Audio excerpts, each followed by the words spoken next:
สวัสดีทุกท่านที่เข้ามาชมคลิปนี้มื้อนี้ข้าพเจ้าจะมารายงานวิชาดาราศาสตร์หัวข้อพื้นผิวของดาวศุกร์นำพาโดยอาจารย์ปาวีสุวรรณวงศ์นำเสนอโดยข้าพเจ้าท่อคำลาบทันทองนักศึกษาสาขาภูมิศาสตร์ปี 2ซึ่งเป็นเราเข้าไปติดตามกันเลยพื้นผิวของดาวศุกร์แม้นถูกปกคลุมไปด้วยเข็มถงเทียมที่เกิดจากการระเบิดภูเขาไฟประมาณ 80% ของพื้นที่ทั้งหมดส่วนที่เป็นที่สูงน้อย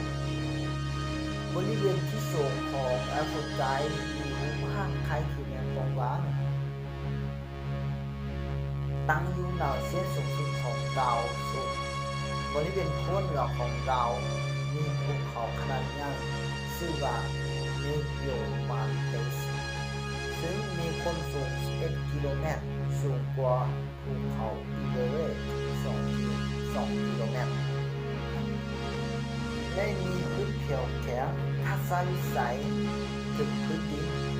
จะมีลักษณะมืดคล้ายกับเวลาเก้าหัวค่ำในโลก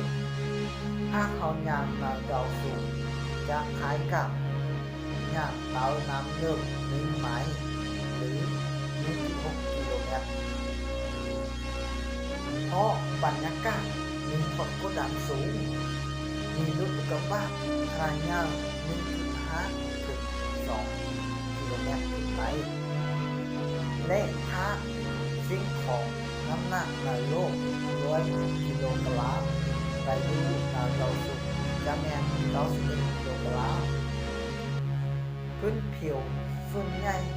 ของดาวศุกร์แม่นถูกปกคลุมด้วยเห็ดภูเขาไฟขนาดยาวหลายแห่งและพบร่องรอยการไหลของลาวาที่มีการเทขยายออกจากปากปล่องภูเขาไฟประมาณหลายร้อยกิโลเมตรพบว่ามีแห่งหนึ่งมีการไหลของลาวารวมถึง 7,000 กิโลเมตรภูเขาไฟในดาวศุกร์แตกต่างจากภูเขาไฟในโลกด้วยในโลกนั้นจะมีน้ำอยู่หลายไอก๊าซที่ฟุ้งออกจากปากปล่องภูเขาไฟเช่นไอก๊าซไดออกซิดคาร์บอนและไอก๊าซซัลฟูอร์ไดออกไซด์จะละลายกับลงไปในน้ำมหาสมุทรและตกตะกอนอยู่ใต้มหาสมุทรแต่ถึงดาวศุกร์บ่มีน้ำเฮ็ดให้ไอก๊าซต่างๆที่ฟุ้งออกจากปากปล่องภูเขาไฟโดยเฉพาะไอก๊าซไดออกซิดคาร์บอนได้กลายเป็นส่วนหนึ่งของบรรยากาศเฮ็ดให้เกิดมีปรากฏการณ์เป็นแก้วถึงดาวศุกร์นอกจากนี้ไอก๊าซซัลฟูอร์ไดออกไซด์ยังได้ปฏิกิริยากับน้ำตามบรรยากาศกลายเป็นอาซิดซัลฟูริกถ้าตกเป็นการไหลทางชั้นเมฆจะตกลงสู่พื้นผิวดาวศุกร์ภูเขาไฟถึงดาวศุกร์มีหลายแห่งภูเขาไฟที่สูงที่สุดในดาวศุกร์คือเมโยมาติสมีความสูง 2,000 ฟุต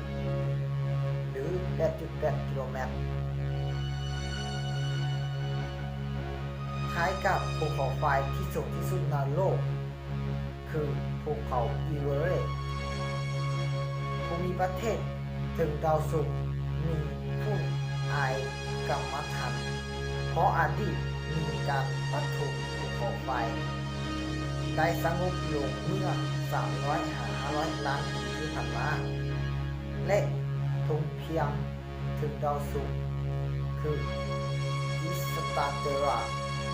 มีขนาดเกือบ 6,000 ไมล์หรือ 10,000 กิโลเมตรมาวันนี้การนำเสนอของข้าพเจ้าก็หมดเท่านี้ถ้าว่าอย่างบนดาวข้างอาจารย์